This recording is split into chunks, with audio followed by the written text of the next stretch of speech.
Right then, my old mate up north, Pete Millwood, sent me this aeroplane kit, which he's not going to build, but he knew I might.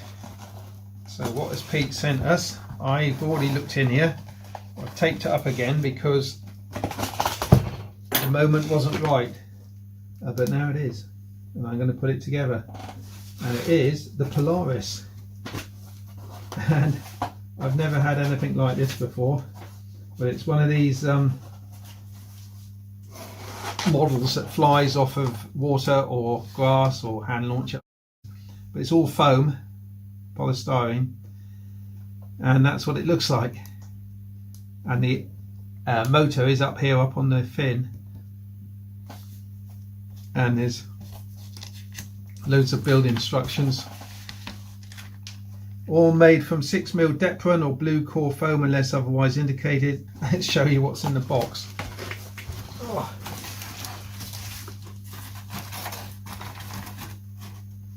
A big box of, oh that's right, Pete, bless him, has sent me a motor as well, and this is a 2212, there we go, 2212 motor. He's a good old chap, isn't he? An ESC, and then lots of polystyrene parts. I did look through the box, well blimey, when it came down back in June, it's now November, and noted I needed a couple of pieces of carbon, which I bought, so it's ready to go. Control horns. So it's going to be quite an exciting build. Very, very different to the model I've just built. That is the Ajax rubber conversion, and everything else I've built this year. But like Mike Parker Creative, who is an expert on foam models, I'm going to have a go at this. I do have a small amount of experience, but nothing to this scale. So where do we start? Introduction. Oh, it's actually marketed as a seaplane Parkflyer. This model is a Parkflyer adaptation of Laddie McCluskey's beautiful North Star seaplane. Simple sheet foam construction, excellent handling qualities, smooth, stable, aerobatic. With the recommended power setup, the top speed is in excess of 70 miles an hour, yet the model slows down well and can plop down into the water at high alpha under full control at less than 10 miles an hour. Oh, sounds good. Exciting times. Different. Hopefully a quick build, we'll see. Cheers. Right, I've come to a decision, not an incision. I've come to a decision. I've read through all the instructions, and I think there's not a lot of point in doing a blow-by-blow account for this video because you can't get it anymore, so it's not like it's going to help anybody to build it in future. So what I'm going to do, I'm going to build it, and I might take the odd photo all the way through, or maybe just a little bit of video just to sort of keep you abreast of what's happening, and then we'll come to the finishing at the end. So step one, I've marked my main spar off with a piece of tape and pencil, and I'm going to cut it through. I'm going to glue it in the wing, and I'm going to follow the instructions, and we'll see how far we get before I think, oh, time to do a bit of filming. All right, guys, so I'll see you in about a week or with the power and magic of video in about 10 seconds anyway, and we'll see how far I've got. First job is to cut this, as I say, so that's what I'm going to do. Let's get going. See you in a minute. Cheers. Cheers.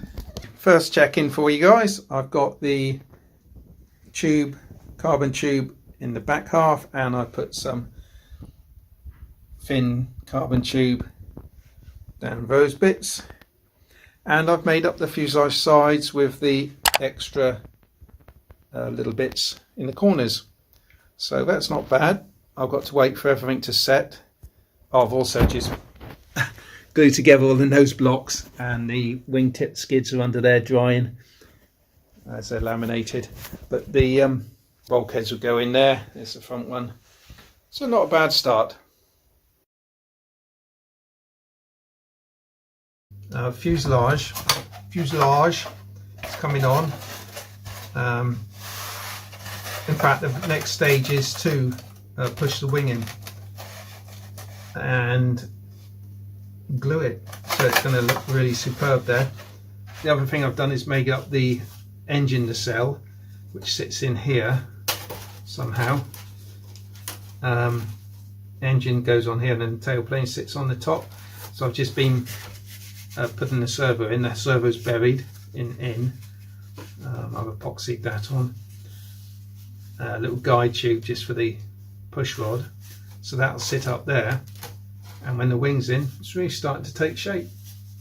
So let me do the other aileron and do the next stage, whatever that is. Oh, get the wing in.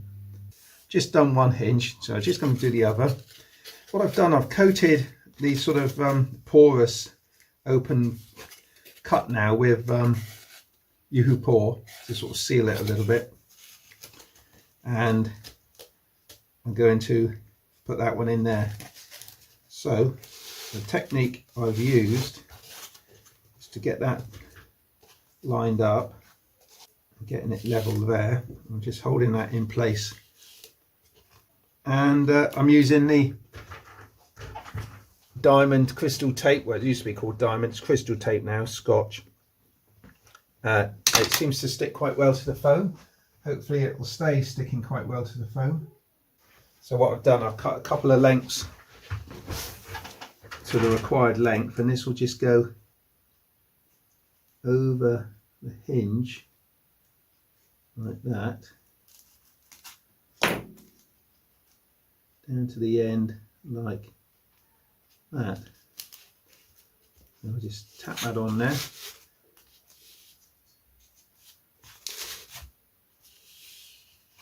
Like that. Stick it down.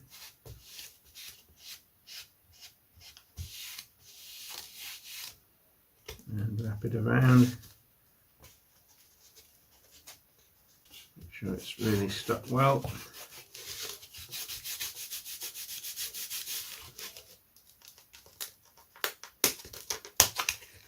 Bring it over, and there we have the beginnings of our, weigh that down a minute. So let's get the other one. The important thing is to make sure this is flat.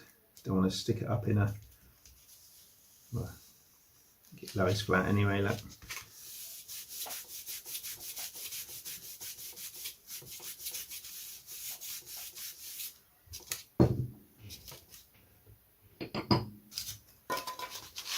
And there we have it, up and down, plenty, nice and free. So what I've got to do now, I've got to go outside and I've got to sand this leading edge and trailing edge, give it a bit of a shape, and then I can glue it into the fuselage. See you soon. Major step, guys. Sanded the leading edge of the wing and the bottom of the fuselage. So now just offering up the, stopping it. Steady there, Cliff. Steady, steady, steady, steady. You're gonna have somebody's eye out. Let's try again. Oh, I see. Yeah, I'll put that in there for. Right, here we go.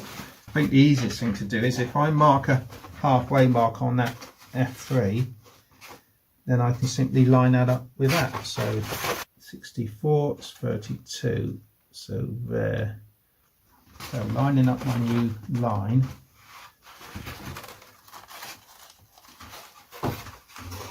That'll be like that, and that's got to come in. Now, should that be? Only it's a bit chunky there, isn't it? So what I'm going to do, I'm going to taper this down on the inside. I'm going to sort of guess it a little bit. Or in fact, if I put that over there, sort of do that.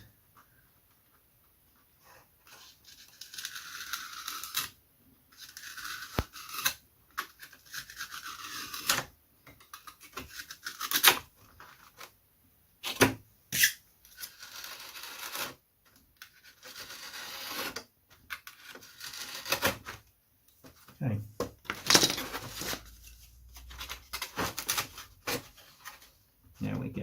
That's a bit better.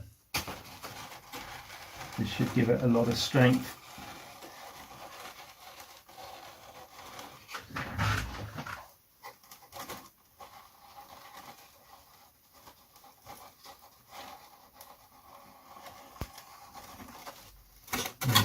Hold that up a minute.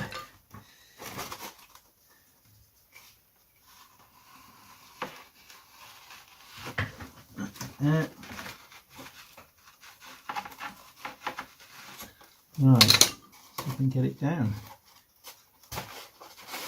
into place. I think a couple of pins might be in order.